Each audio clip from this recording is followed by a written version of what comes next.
நமது பள்ளியினுடைய பெற்றோர் ஆசிரியர் தலைவர் திரு பன்னீர்செல்வம் அவர்களே,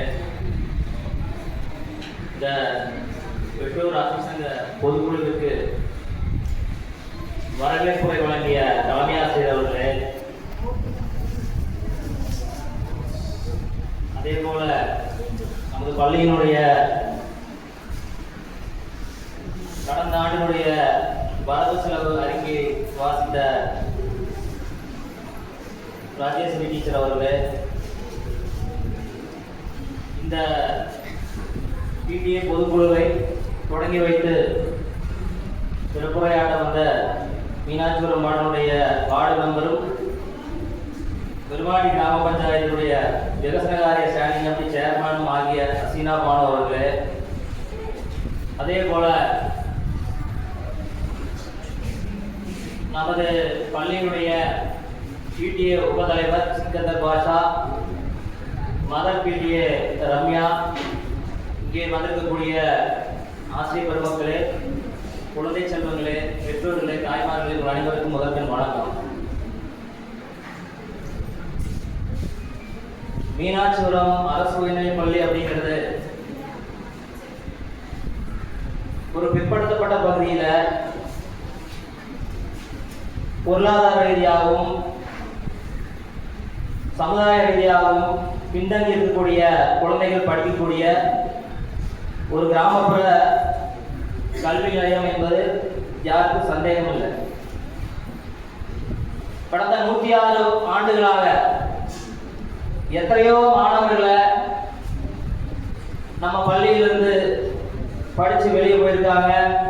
இன்னைக்கு அரசு உத்தியோகத்தில், பெரிய பெரிய நிறுவனங்களில், கல்வி நிறுவனங்களில் ஆசிரியர்களாகவும் பணியாற்றி கொண்டிருக்கிறார். நம்ம எல்லாம் வளர்த்தி ஆளாக்கின இந்த பள்ளி மேலும் மேலும் வளர்ந்து சிறப்பாக மேலே போகணுங்கிறது தான் எங்களை போன்ற முன்னாள் மாணவர்களுக்கும் ஜனப்பிரதிகளுடைய ஆசைன்னு சொன்னால் அது எதுவும் மறுக்கிறதுங்க. இந்த பள்ளிக்கூடம் 2010 ஹைஸ்கூலாக அப்கிரேட் பண்ணிச்சு. ஆர்எம்எஸ்ஏன்னு சொல்லி மத்திய சர்க்காருடைய திட்டம் வந்தது, ராஷ்டிரிய மத்திய சிஷ்யான்னு சொல்லி. அந்த ஆர்எம்எஸ்ஏ ஸ்கீம்ல அப்கிரேட் பண்ண ஸ்கூல்ல நம்ம ஸ்கூலும் ஒன்று.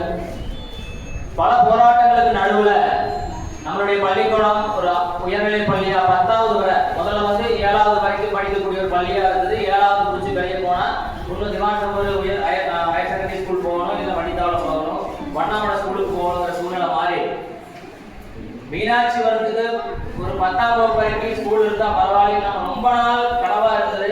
2010 ஆர்எம்எஸ்ஏ ஸ்கீம் மூலியமா அன்னைக்கு விஎஸ் சச்சிதானந்தன் தலைமையிலான அரசு நமக்கு அதை நம்ம ஸ்கூலையும் அதில் உட்படுத்தி 10ஆம் வகுப்பு வரைக்கும் அப்கிரேட் பண்ணி கொடுத்தாங்க. அதில் பார்த்தீங்கன்னா ஆர்எம்எஸ்ஏ ஃபண்டில் ஒரு 60 லட்சம் ரூபாய் புதிய பில்டிங் கட்டுறதுக்காக வந்தது. பில்டிங் ஃபண்டு பற்றாக்குறை இருந்தது.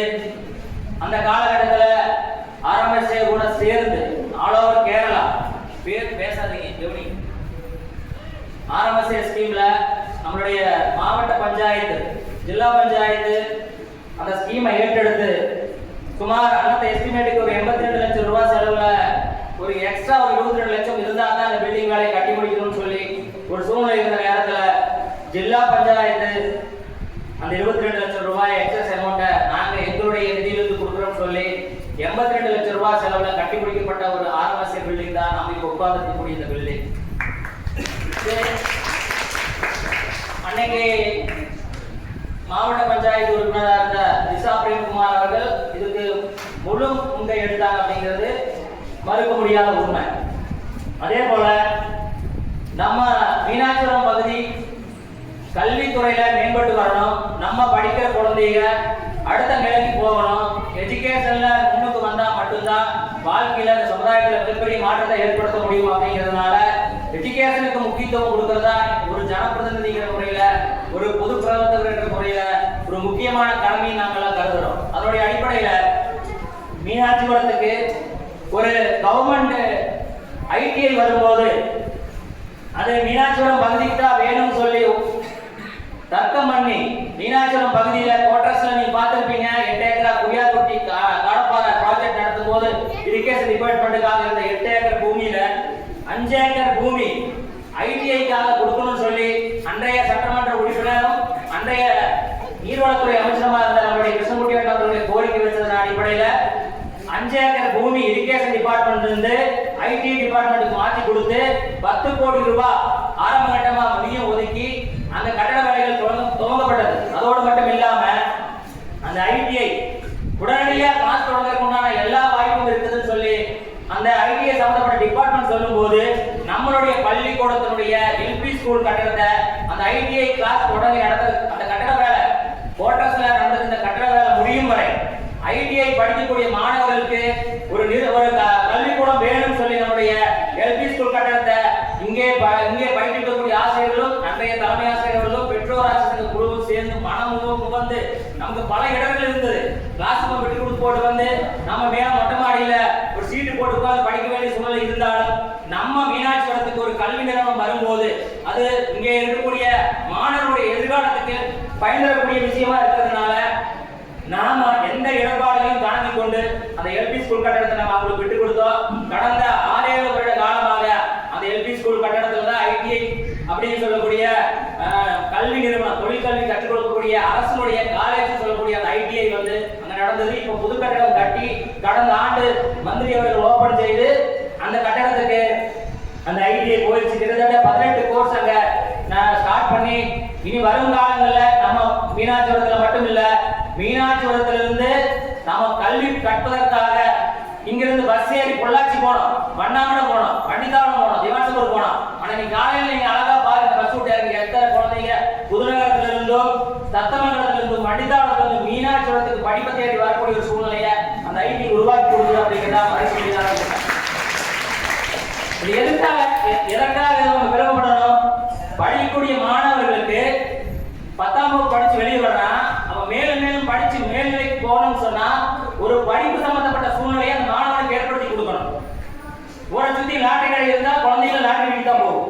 ஆனா படிக்கிற குழந்தைங்க நாளையில இருந்து நோட்டு புக்கை தூக்கிட்டு ஒரு 100 குழந்தை நடந்து போறது அந்த குழந்தை பார்த்ததுன்னா நாமளும் ஐடிஐல சேரணும், நாமளும் படிக்கணும், நாமளும் முன்னுக்கு வரணும். எஜுகேஷன்ல நம்ம முன்னுக்கு வந்தா மட்டும்தான் இந்த சமுதாயத்துல மிகப்பெரிய மாற்றத்தை ஏற்படுத்த முடியும். பொருளாதாரமும் வேணும், சமுதாய முன்னேற்றம் வேணும்னு சொன்னா அறிவு சார்ந்த படிப்பு மூலியமா வரக்கூடிய முன்னேற்றம் தான் தேவைங்கிற எண்ணம் 10ஆம் வகுப்பு படிச்சு வெளியே போகக்கூடிய நம்மளுடைய குழந்தைங்க தேங்காய் சமக்க போகுது, எல்லியர்ல போறாங்க, ஒர்க்ஷாப்ல வேலைக்கு போறாங்க. 10ஆம் மாத்திரம் 10க்கு அப்புறம் ஐடி கொண்டு வரக்கூடிய சூழ்நிலையை நம்ம ஏற்படுத்தி கொடுத்தோம். அது மட்டும் இல்லாம இங்க படிக்கக்கூடிய மாணவர்கள் டிரைபல் குழந்தைங்க, அதுவும் குறிப்பா பெண் குழந்தைங்க ஒரு பாதுகாப்பான சூழ்நிலையில வளர்றது இல்ல. காட்டு பகுதியில விவசாயத்துக்காக விவசாய குடிகள் அங்க இருக்கும்போது அது போய் வரக்கூடிய பகுதிகளும் பாதுகாப்பான சூழ்நிலையில் இருக்கிறது இல்லாத காரணத்தினால எத்தனையோ துயர் சம்பவங்க பேர் எடுத்து சொல்ல விரும்பல, எத்தனையோ துயர் சம்பவங்க நம்ம பகுதியில் நடந்தது. அதை மாற்றி அமைக்கணுங்கிறதுக்காக நம்மளுடைய மினிஸ்டர் கிருஷ்ணகுட்டி அவர்களும் அதே போல அன்னைக்கு ஐஏஎஸ் ஆபீசராக ராமகிருஷ்ணன் என்று சொல்லக்கூடிய கலெக்டர் அவர்களுடைய முயற்சியில மீனாட்சிபுரம் பகுதியில ஒரு டிரைபல் ஹாஸ்டல் பெண் குழந்தைங்க தங்கி படிக்கிறதுக்கு உண்டான ஒரு ஹாஸ்டல் கொண்டு வரணும்னு சொல்லி நாம் கேட்டுக்கொண்டதனுடைய கோரிக்கை அடிப்படையா வச்சு மீனாட்சிபுரத்துல வில்லேஜ் ஆபீஸ்க்கு பின்னாடி 50 சென்ட் இடத்துல 50 சென்ட் சொன்னா 20 சென்ட் ரெவென்யூ டிபார்ட்மெண்ட் இடம், 20 சென்ட் பஞ்சாயத்துடைய இடம், 10 சென்ட் நம்ம பள்ளிக்கூடத்தினுடைய இடம் நாம விட்டு கொடுத்தோம். 10 சென்ட் நம்ம பள்ளிக்கூடத்தினுடைய இடத்தை அந்த ஹாஸ்டல் வரணுங்கிறதுக்காக நம்ம பகுதியில 10 சென்ட் இடத்தை நம்ம ஸ்கூல்ல இருந்து விட்டு கொடுத்து 50 சென்ட் அளவுல இன்னைக்கு 7 கோடி ரூபாய் செலவுல 3 நிலை கட்டணமா இன்னைக்கு பாவப்பட்ட ஏழை பிற்படுத்தப்பட்ட மாணவிகள் ஒரு பாதுகாப்பான சூழ்நிலையில நல்ல உணவோடு நல்ல தங்குமிட வசதியோடு ஒரு பணக்கார குழந்தை தங்கி இருக்கக்கூடிய அழகான அத்தனை வசதியுடைய ஒரு ஹாஸ்டலா இன்னைக்கு கிட்டத்தட்ட 60-70 குழந்தைங்க அங்க தங்கி மனசார சாப்பிட்டு சந்தோஷமா படிச்சு ஸ்கூலுக்கு படிக்க வராங்கன்னு சொன்னா அதுக்கு முயற்சி எடுத்த நம்மளுடைய சட்டமன்ற உறுப்பினர் கிருஷ்ணகுட்டி அவர்களுக்கு நன்றி சொல்ல கடமைப்பட்டிருக்கிறோம்.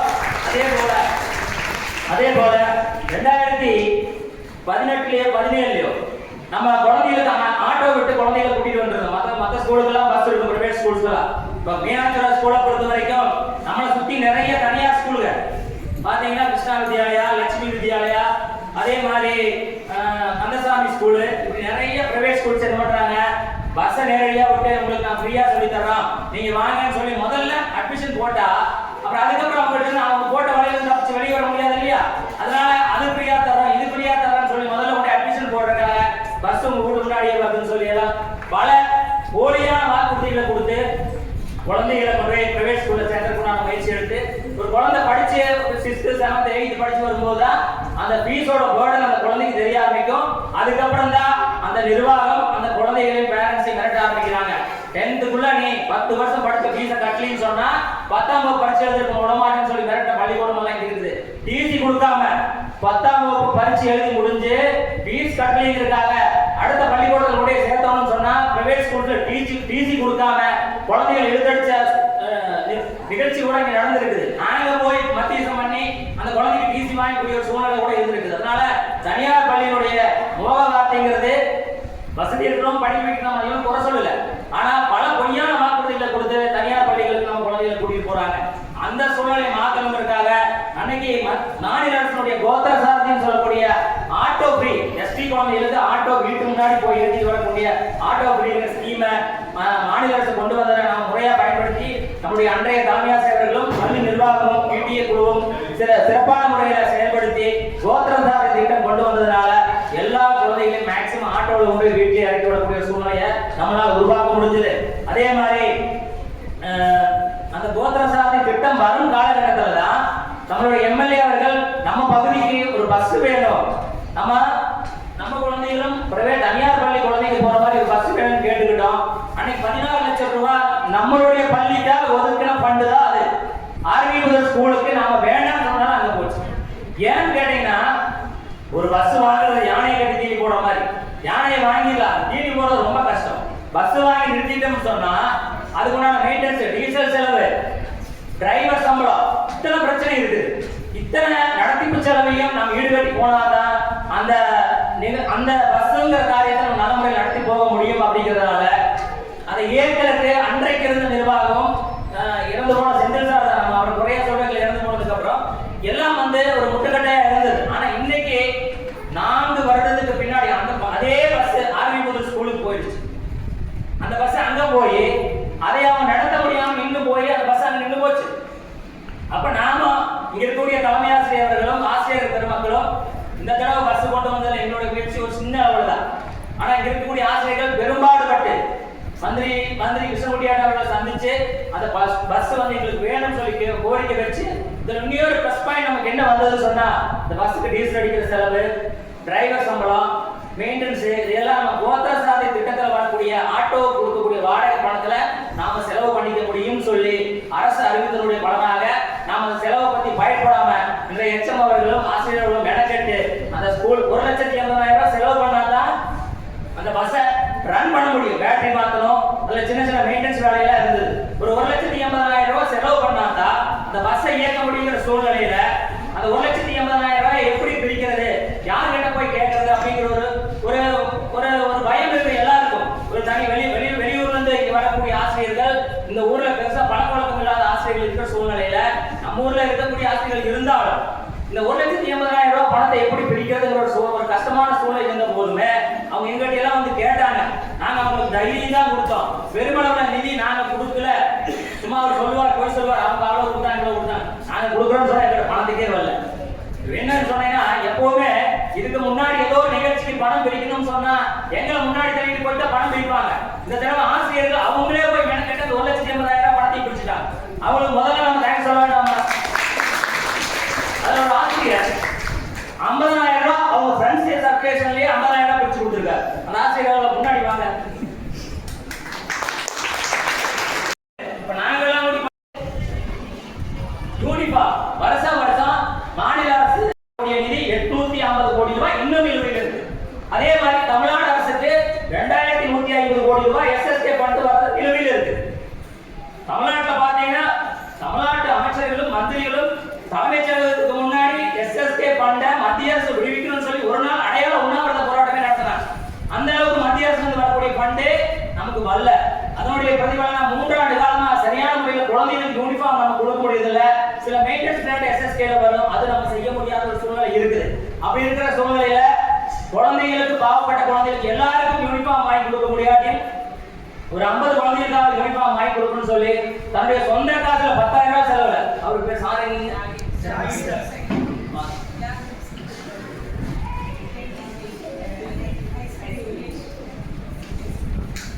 ஹைஸ்கூல்ல இங்கிலீஷ் டீச்சர் இங்கிலீஷ் கிளாஸ் எடுக்கக்கூடிய டீச்சர்ஸ் ஜாகிர் சாரு சொந்த காசுல 10,000 ரூபாய் செலவுல இதெல்லாம் கடந்து நம்ம மறந்து போயிட்டோம். மக்களுக்கு ரொம்ப பெரிய வியாதியமா மறந்து போறதுதான். மறக்காம இருக்கணும், நன்றியோட இருக்கிறதுக்காக இந்த மாதிரி சூழ்நிலையில அவங்களுக்கு கூப்பிட்டு நாம தேங்க்ஸ் சொல்றோம். சொந்த காசு எடுத்து 10,000 ரூபாய் என்ன சார் நீங்க வச்சுக்கீங்க, அந்த குழந்தைகளுக்கு யூனிஃபார்ம் எடுத்து கொடுன்னு சொல்லி சொந்த காசு 10,000 ரூபாய் எடுத்து கொடுக்கறதுக்கு ஒரு மனசு வேணுமா இல்லையா? கண்டிப்பா வேணுமா இல்லையா? 10,000 ரூபாய் எடுத்து கொடுத்து ரொம்ப ஒரு கிளாஸ் உள்ள ரொம்ப புவரா இருக்கக்கூடிய ரொம்ப ஏழ்மையில் இருக்கக்கூடிய குழந்தைங்க ஒரே ஒரு யூனிஃபார்ம் துவச்சு போட்டு வரக்கூடிய குழந்தைகளுக்கு ஒரு 50 குழந்தைகளுக்கு கொடுக்கலாமா சார்? ஒரு 50 குழந்தைகளுக்கு யூனிஃபார்ம் கொடுக்கறதுக்கு முயற்சி எடுத்திருக்காரு. இவருடைய அந்த நல்ல குணத்தை நம்ம இந்த நேரத்தில் பாராட்ட கடமைப்பட்டிருக்கிறோம். ரொம்ப நன்றி. அதே போல நம்ம கடந்த ஆண்டு நம்மளுடைய மீனாட்சிபுரம் அரசு உயர்நிலை பள்ளிக்கு பெண்கள் டாய்லெட் வசதி இல்லாம இருக்குன்னு சொல்லி பெண்கள் டாய்லெட் கட்டுறதுக்காக ஒரு நிதி கொடுக்கணும்னு சொல்லி கேட்டிருந்தோம். அதுல நம்மளுடைய சட்டமன்ற உறுப்பினர் அவர்கள் 10 லட்சம் ரூபாய் பெண்கள் டாய்லெட் கட்டுறதுக்கான ஒரு நிதியை கொடுத்து அதுக்கான கட்டட வேலை பூரணமா முடிவடைஞ்சு கடந்த மாசம் ஜில்லா பஞ்சாயத்து மெம்பரும் பெருமாடி கிராம பஞ்சாயத்து பிரசிடண்டும் வந்து துவக்கி வச்சுட்டு போனாங்க. அந்த 10 லட்சம் ரூபாய் வேலைக்கு சிறப்பா முடிஞ்சிருக்கு. அதோடு மட்டும் இல்லாம நம்ம எல்பி ஸ்கூல் கட்டடத்தை விட்டு கொடுத்துட்டு வந்த போது மீனாட்சிபுரம் ஸ்கூலுக்கு வகுப்பறையோட குறைபாடு இருக்குதுன்னு சொல்லி எம்எல்ஏ கிருஷ்ணமுடியாளன் அவர்களுடைய கவனத்துக்கு கொண்டு போன போது அவருடைய வளர்ச்சியிலிருந்து 68 லட்சம் ரூபாய் நம்மளுடைய புது கட்டடம் கட்டுறதுக்கான நிதியை கொடுத்திருக்காங்க. அந்த கட்டட வேலையும் ஆமை வேகத்துல போனாலும் அது நடந்து முடிஞ்ச நம்பிக்கை இருக்குது. ஏன்னா கடந்த 5 ஆண்டு காலமா அதை கட்டிட்டு இருக்காங்க. அது நிறைய குறைபாடுகள் இருக்குது. கவர்மெண்ட்ல இருந்து ஃபண்ட் வர்றது இல்ல, கான்ட்ராக்டோட பிரச்சனைகள் எல்லாம் இருக்குது. தலைமை ஆசிரியர்களும் நிர்வாக குழுவும் அதில் தலையிட்டு சீக்கிரமே அந்த கட்டட வேலையை முடிச்சு கொடுக்கறதுக்குண்டான எல்லா முயற்சியும் கடிதாவில் நீங்க செய்யணும்னு சொல்லி கேட்டுக்கிறோம். அதே மாதிரி நமக்கு வந்த ஸ்கூல் பஸ்ஸை நல்ல முறையில பயன்படுத்தணும். ஒரு நாள் ரொம்ப நாள் அந்த கனவு அது நமக்கு கிடைச்சிருக்குது. நம்ம குழந்தைகளும் பிரைவேட் ஸ்கூல்ஸ் பஸ்ல போற மாதிரி நாமளும் குழந்தைங்க வீட்டுக்கு முன்னாடி போய் பஸ்ஸை நிறுத்தி கூட்டிட்டு வரோம். நிறைய குழந்தைங்க நமக்கு வர்றதில்லை. ஸ்ட்ரென்த் குறைஞ்சிட்டே வருது, வருஷம் ஸ்ட்ரென்த் குறைஞ்சிட்டே வருது. தனியார் பள்ளிகளுடைய மோகமும் தனியார் பள்ளியில படிச்சாதான் நம்ம மேல வரணும்னு சொல்லி நம்மளுடைய நம்பிக்கையினால என்னன்னா நிறைய பேர் தனியார் பள்ளிக்கு போறாங்க. ஆனா தனியார் பள்ளிக்கூடத்துக்கு போய் அங்க ஒரு மாசம் ஒரு 1000 ரூபாய் ஃபீஸ் கட்டி படிக்கிறதை விட அரசாங்க பள்ளியில அரசாங்கம் நமக்காக செலவு பண்ணுது. ஒரு குழந்தைக்கு சராசரியா மாசத்துல ஒரு 2,500 ரூபாய் வரைக்கும் குழந்தைக்கு அரசாங்கம் செலவு பண்ணுது. டீச்சர் சம்பளமாகவும் கரண்ட் பில்லு, தண்ணி பில்லு, மெயின்டெனன்ஸ் அப்படின்னு பாத்தீங்கன்னா ஒரு 2,000 ரூபாய் வரைக்கும் ஒரு குழந்தைக்கு செலவு பண்ணது அரசு. இதை முறையா பயன்படுத்திக்கிட்டு இதுல இருந்து நாம முன்னுக்கு போகணும். தனியார் பள்ளிக்கூடத்துல படிச்சாதான் மேல வரணும்னு சொல்றது ஒரு பொய்யான பொய்க்கணவு. நான் சொல்றேன், மீனாட்சிபுரம் ஸ்கூல்ல படிச்ச சிவராஜ்ங்கிற ஒரு மாணவன் பாரமேட்ல மட்டக்காரன் சொல்லுவாங்க, அப்பா பேர் மட்டக்காரன் சொல்லுவாங்க, சிவராஜ் மட்டக்காரர் மகன் ஆக்ஸ்போர்ட் யூனிவர்சிட்டியில ப்ரொஃபஸரா இருக்கான். இந்த மாதிரி உட்கார்ந்து படிச்சிருந்த ஒரு பையன் ஆக்ஸ்போர்ட் யூனிவர்சிட்டியில ப்ரொஃபஸரா இருக்கிறான். போன ஆண்டு கெமிஸ்ட்ரிக்காக நோபல் பிரைஸ் வாங்க ஒரு சயின்டிஸ்ட், அவர் பேர் எனக்கு சரியா ஞாபகம் வரல, அந்த சயின்டிஸ்டோட பக்கத்துல நின்று போட்டோ எடுத்து அதை என்னோட ஃபேஸ்புக் பதிவுல போட்டிருக்காங்க. ஆக்ஸ்போர்ட் யூனிவர்சிட்டியில போய் படிக்கிறதே பெருசு. அங்க படிச்சு ஆக்ஸ்போர்ட் யூனிவர்சிட்டியில ப்ரொஃபஸரா இருக்கிறது எவ்வளவு பெரிய சாதனை. அதையே முன்னுதாரணமா எடுத்துக்கிட்டு நம்ம இங்க இருக்கக்கூடிய மாணவர்கள் படிப்புல கவனம் செலுத்தி படிப்புல முன்னுக்கு வந்து அதன் மூலியமா பொருளாதாரத்தை தேடிக்கணுங்கிறதா எங்களுடைய ஆசை. இப்போ ஒரு சாதாரண கிராமத்துல பஸ் வசதி கூட இல்லாத ஒரு கிராமத்துல இருந்து வந்த ஒரு மாணவன் ஒரு பிற்படுத்தப்பட்ட பள்ளிக்கூடத்துல படிச்சு ஒரு ஆக்ஸ்போர்ட் யூனிவர்சிட்டி உலக அளவுல தரம் வாய்ந்த ஒரு யூனிவர்சிட்டியில ப்ரொஃபஸர் ஆக முடியும்னு சொன்னா நிச்சயமா நம்மளாலையும் முன்னுக்கு வர முடியும். நம்ம குழந்தைகளும் படிச்சு ஒரு டாக்டராவோ ஒரு இன்ஜினியராகவோ இல்ல ஒரு வக்கீலாவோ இல்ல ஒரு சிறந்த தலைவர்களாகவோ நாட்டுக்கு சேவை செய்யக்கூடிய தலைவர்களாகவோ பெரிய பெரிய லீடர்களாக வரக்கூடிய ஒரு சூழ்நிலை இருக்குது. அப்ப நம்ம அரசாங்க பள்ளியும் அவ்வளவு கேவலமா நம்ம நினைச்சிட வேண்டாம். இங்கேயும் தரமான கல்வி நம்ம குழந்தைகளுக்கு கிடைக்குது, அதுல எந்த சந்தேகமும் இல்லை. எல்லா நிகழ்ச்சிகளும் அரசு ஏற்படுத்தக்கூடிய எல்லா நிகழ்ச்சிகளும் முறையா நம்முடைய ஆசிரியர்கள் அவர்கள் சிறப்பான முறையில நடத்தி நம்ம ஸ்கூலை எல்லா விதத்திலையும் முன்னுக்கு கொண்டு வச்சிருக்காங்க அப்படிங்கிறதா மறுக்க முடியாத உண்மை. கடந்த 13-14 வருஷமா 10th 100% ரிசல்ட் எழுதக்கூடிய அத்தனை மாணவர்களும் பாஸ் ஆகிறாங்க. அப்ப அதுக்காக மெனக்கடக்கூடிய ஆசிரியர்களை மதிக்கப்படுறாங்க. இத்தனையும் மாதா பிதா குரு தெய்வம் சொல்லுவாங்க. தெய்வத்துக்கு அப்புறம் குருவத்தை வச்சிருக்காங்க. அதே மாதிரி தமிழ்ல சொல்லுவாங்க, குருன்னு சொன்னா பூனா இருளு, ரூனா வெளிச்சம்.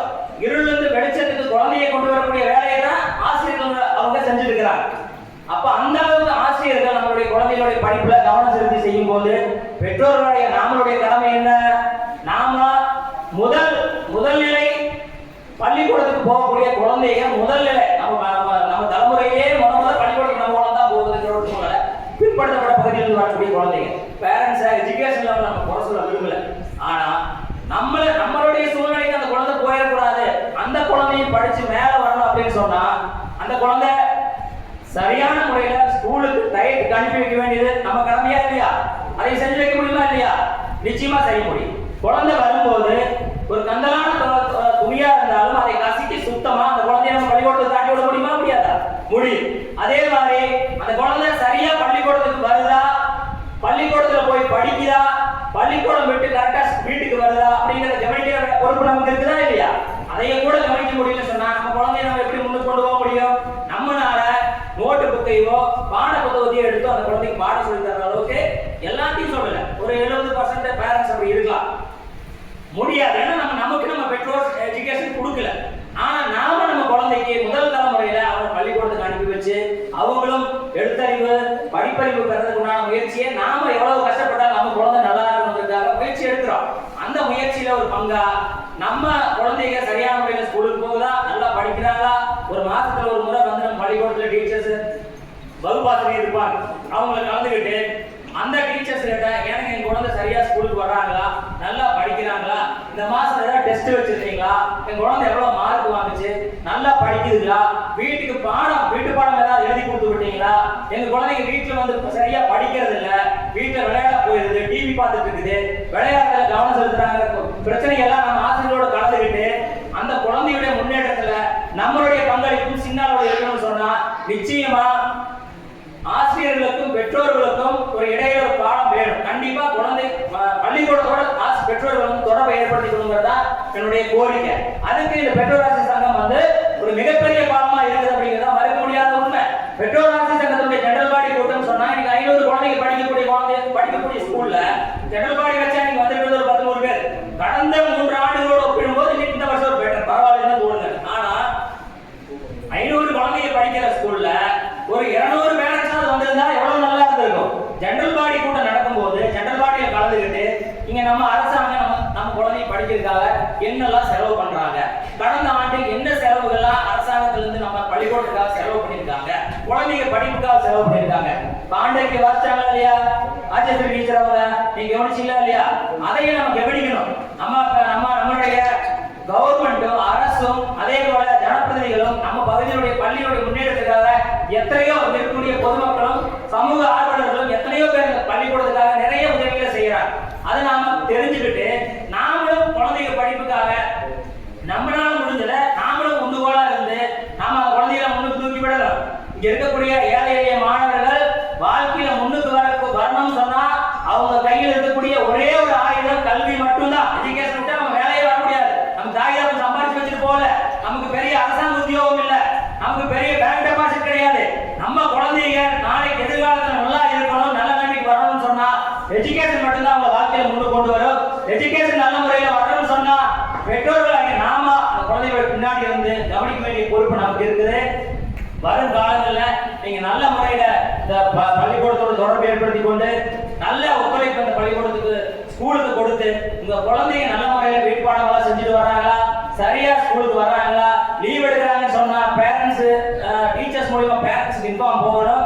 அதே போல பேரண்ட்ஸ் வந்து ஸ்கூல்ல கூட்டி இன்னைக்கு நம்ம குழந்தைங்க வந்தாங்க டீச்சர் போன வாரம் 7 நாள் குழந்தைங்க பள்ளிக்கூடத்துக்கு வந்தாங்கிறதெல்லாம் பார்க்கணும். அதே மாதிரி நம்மளுடைய ஸ்கூலுடைய பஸ்ஸுடைய டிரைவர் பஸ்ல போறாரு அருண் மீனாட்சிபுரம் பகுதியை சார்ந்த நம்ம பள்ளியினுடைய முன்னாள் மாணவன் தான். நீ பஸ்ல போறியா? நீ பஸ்ல போறியா இல்ல பொண்ணு போற?